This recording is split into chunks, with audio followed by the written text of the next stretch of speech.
My name is Grace Carter. I'm 32 years old, and last Christmas my own brother stood up from the dinner table, grabbed two bulging black trash bags, and threw them right at my feet like I was the garbage pickup. One hit my leg with a dull thud, knocking mud and snow onto my jeans. The whole table went quiet for half a second. Then I heard it.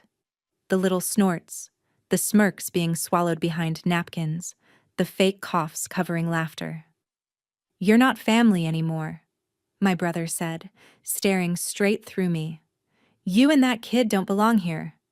I felt my daughter flinch behind me, her small fingers digging into my coat, but nobody even looked at her like she was a real person. My mother finally stood, slowly, like she was tired of pretending. Her eyes slid over me and landed on my child. "She doesn't belong here either," she said, each word sharp and precise. "She's just a reminder of your mistakes." My chest burned, but I didn't cry. I'd already cried enough in this house growing up. My sister leaned back in her chair, folded her arms, and let out a short laugh. "Seriously, Grace, shut up.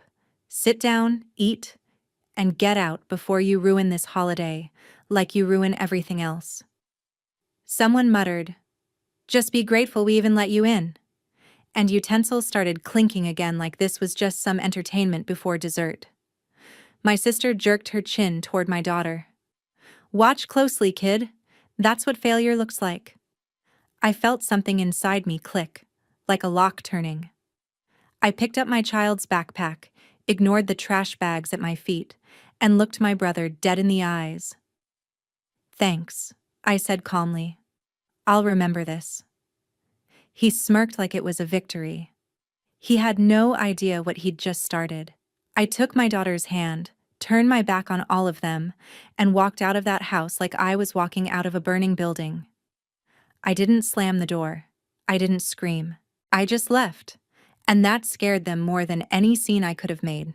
Before I show you exactly how I turned that night into the one thing they never saw coming, and how I made every single word they threw at me cost them more than they ever imagined, tell me, what time is it for you right now, and where are you watching from? I really want to see how far this perfect family Christmas story is about to travel. The second the cold air hit our faces, my daughter squeezed my hand. "Are we in trouble?" she whispered. "No," I said, even though my voice shook. "They are."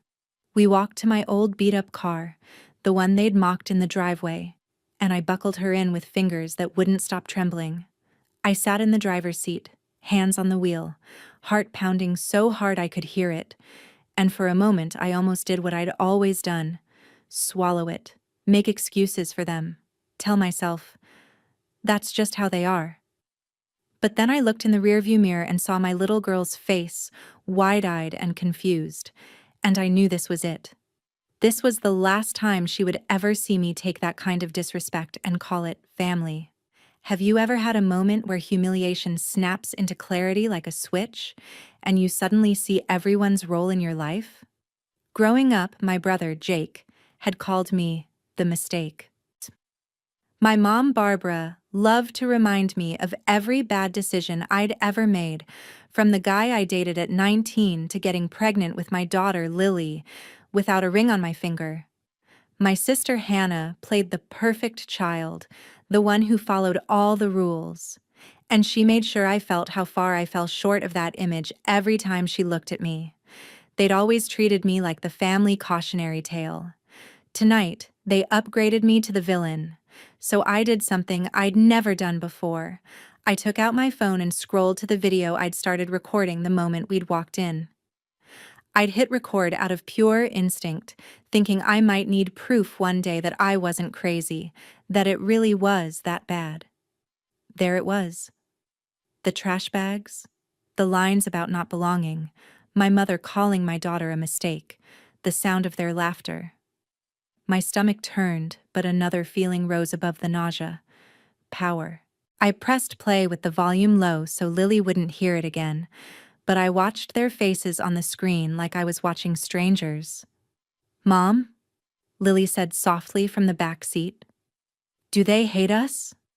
My throat tightened.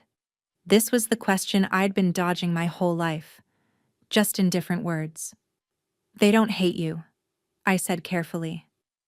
They don't even know you. And they don't get to decide who we are. I pulled the car out of the driveway. In the rearview mirror, I watched the house shrink behind us. White lights, big wreath, the image of a cozy Christmas postcard that hit a rotten core. "Where are we going?" she asked. "To a hotel tonight," I said. "And then, we're going to build something they can never touch." My phone buzzed with a text from my best friend Claire. "How's Christmas at the farm? Surviving?" I took a deep breath and typed back, "You're not going to believe this. Call?" 5 minutes later, I was parked outside a cheap roadside motel, Lily dozing in the back seat, and Claire's voice filled my ear. I told her everything, fast and flat, like I was reading a police report. The trash bags, the words, the way they laughed, the way my mom looked at my child, the way I walked out. "Grace," she said slowly, "this is abuse, just with tinsel." "It's just them," I started, then stopped, because hearing myself say just them felt like choosing them over my daughter. "You recorded it?" she asked. "Yeah." "Good," she said. "Because if they want to treat you and your kid like trash, then it's time the world sees what's really inside their pretty little Christmas postcard. You don't have to take this lying down anymore." I stared at the blinking red vacancy sign and felt something settle inside me. I wasn't just hurt, I was done. "You know the family business is everything to them," Claire reminded me. "Jake's always bragging online about the perfect Christmas tree farm, perfect family, perfect life. What if you use the one thing they care about most against them?" I looked down at my phone, at the frozen frame of Jake holding those black bags, and thought, for the first time, I have proof. And for the first time, I'm not afraid to use it. The next morning, Lily sat cross-legged on the motel bed eating dry cereal from a paper cup, cartoons flickering on the TV. I sat at the tiny desk, staring at my laptop, the recording open on the screen.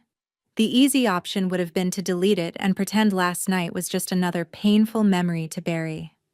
That's what my family always counted on. That I'd be too scared, too loyal, too desperate for crumbs of love to ever push back. But I thought about Lily asking if they hated us, and about how many years I'd spent wishing my own mother would look at me and see a person instead of a problem to manage. What if I stopped wishing? What if I started fighting? First, I made a copy of the video and backed it up in 3 different places: cloud, external drive, email to myself. Then I opened a new browser tab and searched Christmas Tree Farm, Carter Family Town Name articles. Pages and pages came up. Local news segments, glowing reviews, posts about the most wholesome family-run farm for the holidays. There they were, Jake grinning for the camera, my mom arranging garland, my sister handing out cider. Perfect. So perfect it almost made me laugh. They'd turned their image into a brand. And brands can be broken. Claire called again. "Did you sleep?" she asked. "Not really," I admitted. "I've been reading about them like they're strangers. It's like my childhood got rewritten into their marketing copy." "Good," she said. "You need distance to see the whole picture. What's their weakest point?" I thought about it. My brother's ego. My mom's obsession with what people think. My sister's social media presence. But underneath all that, the farm, that land, that story of 3 siblings running Dad's legacy together. Money and reputation, I said. They care more about those than about any actual person. "Then that's where you hit them," Claire replied. "But do it smart. Don't just post the video and start a war you're not ready for. Find out exactly what they owe you first." That's when I opened a folder I hadn't let myself look at in years. Old legal documents, emails from the lawyer who'd handled my father's estate. My dad had loved that farm, but he'd also loved pretending everything was fair when it wasn't. The will had said the property would be divided among the three of us, but when I got pregnant with Lily and refused to marry her father just to fix my image, my mom had convinced me to sign some papers, so it would be easier to manage things while you're figuring your life out. I'd sign them at the kitchen table, a pen in one hand, a baby monitor in the other. Back then, I trusted her. Back then, I still believed family meant protection. Now, reading those scanned documents, I saw exactly what I'd done. I'd given up control of my share temporarily, except the word temporary never appeared. Control had been reassigned in perpetuity to my brother as primary manager, with my mom as co-signer. My name was barely more than a footnote. "You were 24, Claire said when I sent her screenshots. They knew exactly what they were doing. Anger throbbed behind my eyes. They stole my inheritance and then threw trash bags at me for showing up to the house that helped pay for this whole image. "So you hit back in two ways," she said, "legally and socially. Lawyer up. And when the time is right, let people see what their perfect Christmas looks like behind the scenes." That thought scared me. Putting this out there would mean exposing my own humiliation too. But then I asked myself the question I'd avoided for years. If I keep protecting their reputation, who's protecting my daughter? I found a local attorney who specialized in family and property law and sent an email with the subject line, "Urgent. Possible coercion and fraud in inheritance documents." I attached the files. Then, with my heart pounding, I opened a blank account on social media under a handle that didn't use our last name. I uploaded a still frame from the video, just the trash bags at my feet, no faces yet, and typed, "Ever been treated like trash by the people who are supposed to love you the most? Yeah, me too. Wait until you hear what my family said when I showed up for Christmas with my kid." I didn't hit post. Not yet. Instead, I saved it in drafts. This wasn't just about revenge. This was about timing. I wasn't going to blow up their brand with a scream. I was going to dismantle it piece by piece, the way they'd dismantled my confidence for years. And the next Christmas season, when their business mattered most, they were going to learn exactly what it felt like to be on the wrong end of family. 6 months later, summer heat baked the town I'd sworn I'd never move back to. But there I was, 2 streets away from the main square, signing a lease for a small, run-down storefront. "You sure you want this?" the landlord asked, eyeing Lily as she colored quietly at a corner table. "It needs a lot of work." "So do we," I said with a half smile. "We'll manage." I'd gotten a job I could do remotely for a marketing firm in the city, and between that and some savings, I could afford the rent if I was careful. On paper, it was just an office. In my head, it was the command center for the quiet war I was about to wage. My attorney, Mark, had responded to my email with strong words. "You have a case, but it will take time. They will fight dirty. Are you prepared for that?" I was. I was more prepared for that than for another Christmas pretending everything was fine. He'd started digging into the property documents, the tax records, the way Jake had used the farm as collateral for loans to expand the experience, hay rides, hot cocoa stands, Instagrammable photo zones. All of it cost money. All of it relied on the story of the loving family business. At the same time, my anonymous account started to grow.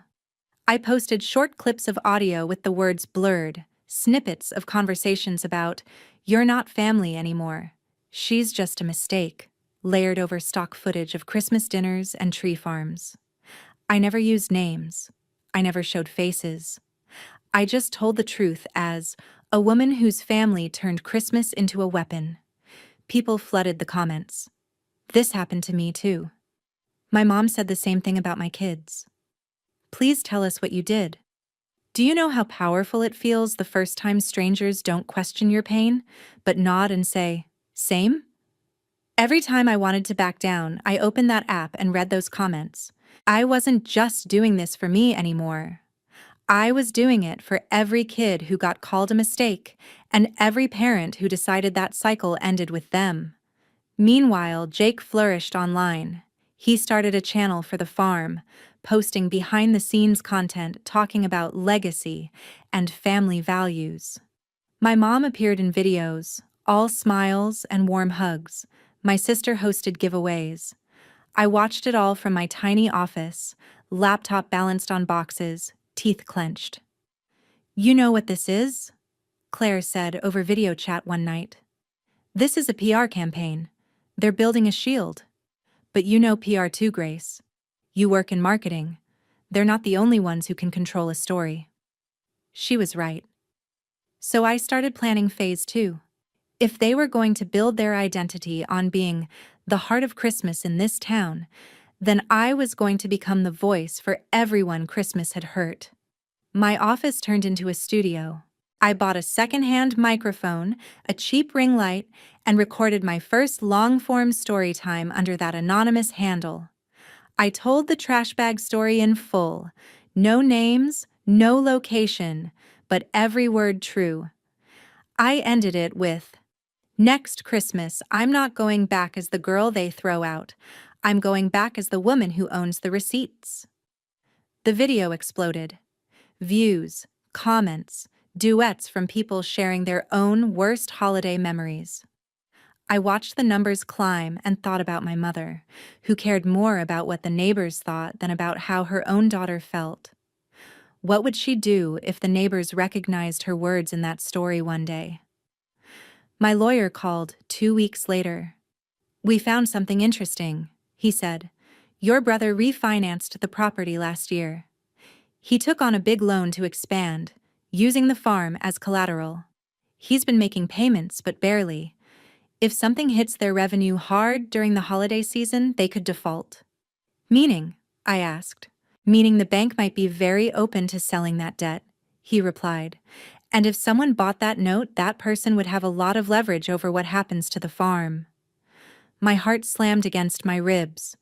"Are you saying I could own my family's mortgage?" "If you want to," he said. "If you can handle what comes with that." I thought about my brother's face when he threw those trash bags. My mother's voice calling my daughter a reminder of my mistakes. My sister telling my kid to watch me as an example of failure. "Send me the numbers," I said. "Let's see how much it costs to stop being the one they can throw away." By the time leaves started to turn, I had a plan, a folder full of documents, and a knot of fear and excitement twisted so tight in my stomach I could barely tell them apart. The bank had been more than willing to talk. The farm's debt was large, the risk was high, and I showed up with a clean credit record, a steady income, and a cosigner, Claire, who believed in me more than my own family ever had. We didn't buy the whole farm. We bought the note, the debt. The thing hanging over my brother's head that he had no idea was about to have my name on it. "You understand this doesn't make you the owner yet," Mark reminded me. "But if they miss payments, you have options before foreclosure. You can renegotiate terms. You can set conditions. You can decide what forgiveness looks like." "Oh, I know exactly what it looks like," I said. An apology my daughter can hear. As the Christmas season approached again, my anonymous account reached a milestone. Hundreds of thousands of followers. People messaged me asking for part 2, part 3, begging to know what happened when you went back. I hadn't gone back yet. I'd been building everything so that when I did, I wouldn't be walking in as the girl with nothing. I'd be walking in as the woman holding the one thing they respected: power. One night, I sat at the kitchen table in our small rental, Lily doing homework beside me. "Mom," she said suddenly, "are we going back to the Christmas farm this year?" My pen froze on the paper. "Do you want to?" I asked. She hesitated. "Last time was bad, but..." She fiddled with her pencil. "That's still my grandma and my uncle and my aunt, right?" I swallowed. How do you explain to a child that family is sometimes the people you have to put behind a fence to keep your heart safe? They're related to us, I said carefully. But family is about how people treat you, not just about blood. So, if they apologize, can they be family again? She asked. Maybe, I said honestly. But this time, we get to decide what's okay and what's not. Not them. She nodded slowly, processing. Will they say sorry? She asked.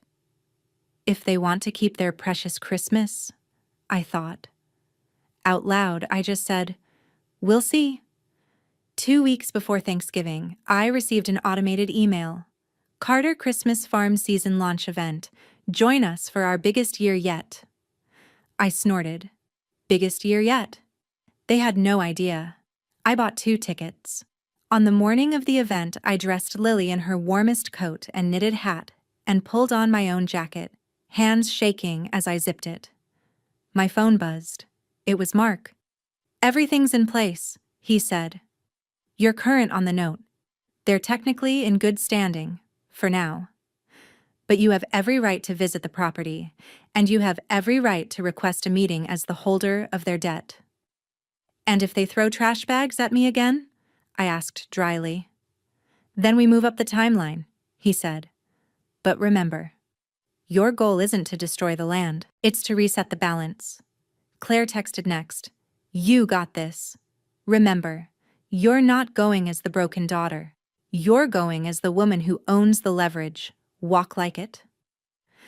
At the farm, cars lined the road, music drifted from speakers, and kids ran around laughing with cups of hot chocolate. It looked exactly like their videos. Perfect, magical, warm. My chest tightened. All my worst memories were wrapped in twinkle lights and fake cheer. As we approached the entrance, my brother was there in his branded jacket, greeting guests, smiling for selfies. When he saw me, his smile froze. You've got to be kidding me, he muttered. You actually came back? My mother hovered a few steps behind him, her face draining of color. My sister, standing near the cocoa stand, lowered her phone mid-Instagram story. For a second, nobody moved. Then I smiled, not the shaky, desperate smile I used to have around them, but a calm, deliberate one. We bought tickets just like everyone else, I said. We're here to enjoy the farm. Jake stepped closer, lowering his voice. We told you last year. You're not welcome here. I'm not doing this drama again. That's funny, I said quietly, because your farm is very welcome in my portfolio. Confusion flashed across his face. What are you talking about? I leaned in just enough for him to smell how unafraid I was. I own your debt, Jake. The bank sold your note. The person who decides how long this place stays open? I tapped my chest. Hi. His jaw dropped. You're lying. My mother rushed forward. Grace, what are you playing at? Don't ruin this day. I pulled a folded letter from my bag and handed it to Jake. It was a formal notice from Mark's office confirming the transfer of the note and identifying me as the new holder. His eyes scanned it, and the color drained from his face. My mother snatched it from his hand and read it herself. This is ridiculous, she stammered. How could you? Why would you? Because last year you threw trash at me and called my child a mistake, I said evenly. And then you used our family name and Dad's legacy to build this cute little empire on my back while cutting me out of everything. So I decided if I was going to be the trash, I might as well be the garbage truck. My sister, who'd been listening from a few feet away, swallowed hard. You can't just show up and threaten us in front of customers, she hissed. We'll call security. I'm not threatening you, I said. I'm explaining the new reality. You want your season to go smoothly? You want those sponsorships and influencers and local news segments? Great. Then you're going to do one simple thing first. My mother glared at me. And what's that? You're going to stand in front of my daughter, look her in the eyes, and apologize for what you said last Christmas. I replied.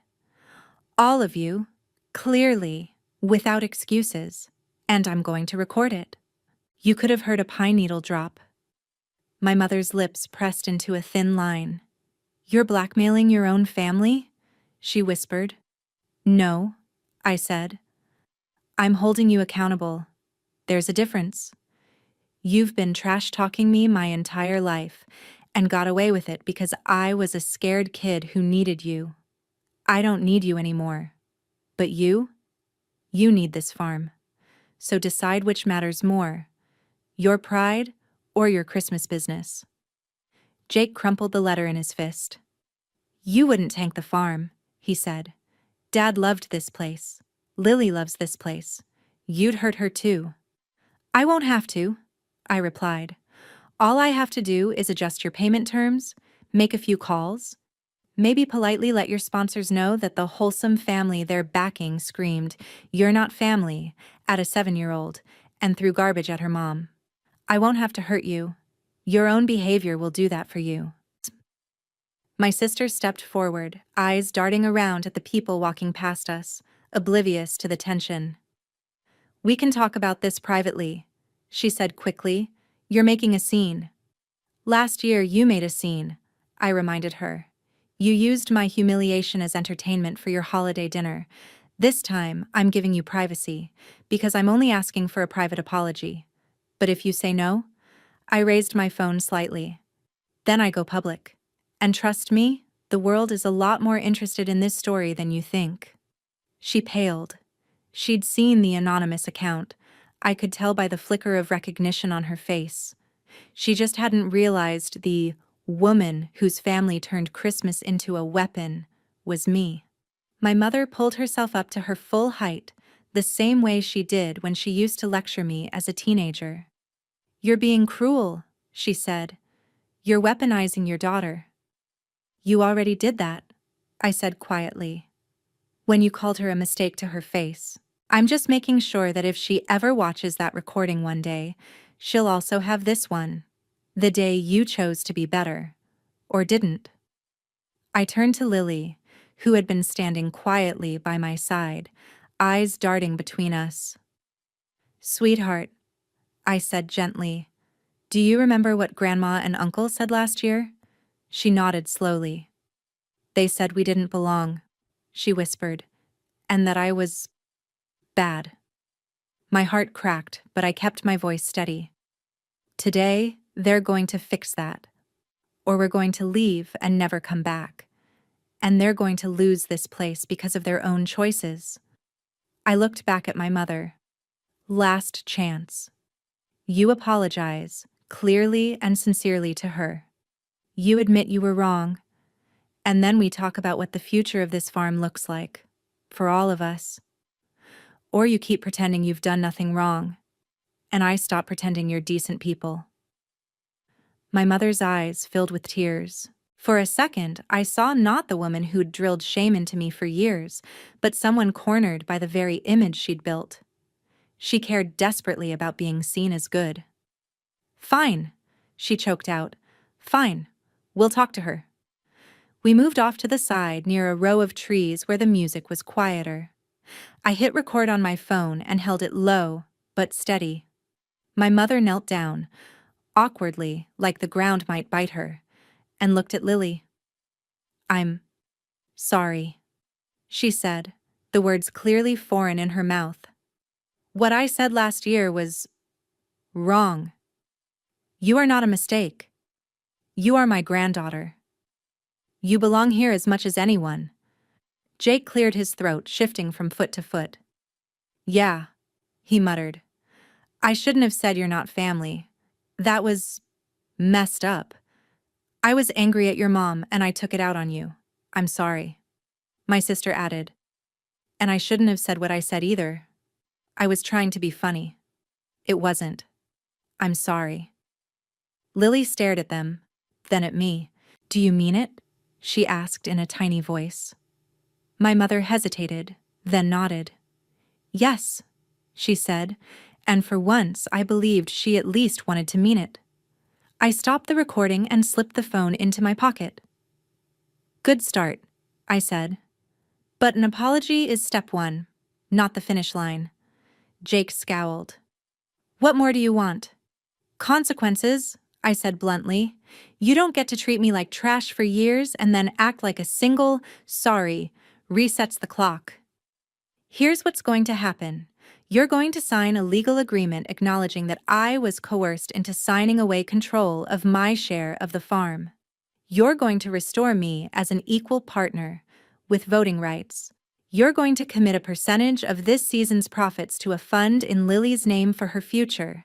And if you ever speak about her the way you did last year again, I will go public with everything. Names, faces, recordings, documents. And I will not stop until every sponsor, customer, and local news station knows exactly who they're dealing with. My brother swore under his breath. You're insane. No, I said. I'm done being your scapegoat. If you want to keep this place, you're going to learn what real accountability feels like. Mark had already drafted the documents. All they had to do was sign. My mother looked at the lines, the clauses, the consequences spelled out in black and white. You're taking everything, she whispered. No, I answered. I'm taking back only what was mine. The rest? I shrugged. The rest is the bill for all those years you thought I'd never stand up. They signed. Of course they did. Pride is loud, but fear is louder, especially when it smells like foreclosure and public scandal. We met in the farm's cramped office, away from customers and carols, while Lily sipped cocoa outside with Claire, who'd driven in to be there for moral backup. My mother's hand shook as she put pen to paper. Jake's jaw was clenched so tight I could hear his teeth grinding. My sister avoided my eyes completely. There, my mother said sharply, sliding the documents back to Mark. Is that enough blood for you? This isn't blood, I said. It's ink, and for the record, if you'd treated me and my daughter with basic respect, we wouldn't be here. Mark gathered the files, satisfied. Congratulations, he said to me. You're now an equal owner of Carter Christmas Farm with decision-making authority. The words washed over me. All the nights I'd lain awake thinking I had no power, that I was permanently stuck in the role they'd cast me in, the failure, the burden, the mistake. Now I was the person who could decide whether this place survived. Outside, the sky darkened, and the Christmas lights flickered on. I stepped out of the office into the crisp air, feeling the weight of the keys in my pocket. Not just to the office, but to my own narrative. Lily ran up to me, cheeks pink from the cold. Are we okay? She asked. We're better than okay, I said. We're not just visitors anymore, we're owners. Her eyes widened. Like, this is ours? Part of it, I said. Enough of it that nobody can ever tell us we don't belong here again. She grinned, then frowned a little. Does that mean we forgive them? That question sat in the space between us, heavy and complicated. Inside the office, my mother and siblings were probably already rewriting the story in their heads. How I'd forced them, how I was ungrateful, how they were the real victims. People like them never give up a lifetime of excuses in one afternoon. Forgiveness is a process, I said slowly. You know how we learned to stand up for ourselves this year? They have to learn their own lessons too. I'm not going to forget what they did. I'm not going to pretend it didn't hurt. But I am going to make sure it never happens again. To us, or to anyone else here. Over the next weeks, I used my new authority. I changed policies. No more under-the-table pay for seasonal workers. No more family discount for relatives who treated employees like servants. We started a No One Spends Christmas Alone program, giving free trees and tickets to foster families, single parents, and people estranged from their relatives. Every time my mother complained that it ruined the exclusivity, I reminded her that exclusivity is what almost ruined me. Online, my anonymous account finally told the full story. This time, I posted the video. Faces blurred, voices distorted, but the words ringing clear. I followed it with a second video where I sat in my little office, unblurred, unfiltered, name on the screen. Hi, I'm Grace. I'm the girl from the trash bag story. And last year my family said my daughter and I didn't belong at Christmas. This year I own part of their Christmas business. This is what happens when you stop begging for a seat at the table and build your own chair. The response was overwhelming. People didn't just watch. They shared, stitched, commented, cried. Some recognized the farm in the background anyway. Whispers started in town. I heard my mom was mortified. I heard my brother was furious that people knew he'd thrown trash at me. I heard my sister was scrambling to pivot her online presence into healing and growth. Not my problem. The only opinion I cared about was the little girl who now walked onto that farm with her head held high. On Christmas Eve, as the last customers left and the snow began to fall in lazy flakes, I stood at the edge of the property, looking at the lights glowing softly against the dark. My mother approached, wrapped in her heavy coat, looking older than I remembered. "You've changed this place," she said quietly. "Maybe," I answered. "Or maybe I just stopped letting it change me." She hesitated. "I don't know how to fix all of it," she admitted. "I don't know how to undo what I did to you." "You don't," I said. "You can't. You can only decide who you're going to be now. For me, for Lily, for yourself." She nodded slowly, tears glinting in her eyes. "Do you hate me?" she asked. I thought about the girl I used to be, the one who would have rushed to reassure her, to make her feel better about the pain she caused. That girl was gone. "I don't hate you," I said. "I just finally love myself and my daughter more than I love trying to make you happy." We stood in silence for a moment, watching Lily chase snowflakes with other kids between the trees. "Will you stay?" my mother asked. "Will you keep working here with us?" I glanced at her. "For now," I said, "because this place can do good things for people if we let it. But I'm not locked here. If you go back to who you were last year, I'll walk away and I'll take my share with me. You need to understand that." She nodded again. For once, she didn't argue. That was enough for tonight. Later, driving home, Lily leaned her head against the window and sighed happily. "It felt different this year," she said. "Like we actually belonged." I smiled. "We did," I replied, "because we decided it."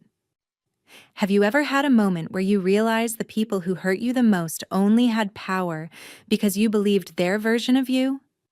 The night my brother threw those trash bags at my feet, they thought they were writing the final chapter of my story. A story where I stayed the screw-up, the outsider, the mistake. Instead, that night became my origin story, the night I walked out holding my daughter's hand and promised myself I would never let anyone treat us like trash again. I never forgot that night, and I made sure they never would either. So tell me, if your family treated you like mine treated me, would you stay and rebuild with boundaries, or would you burn the bridge and walk away for good?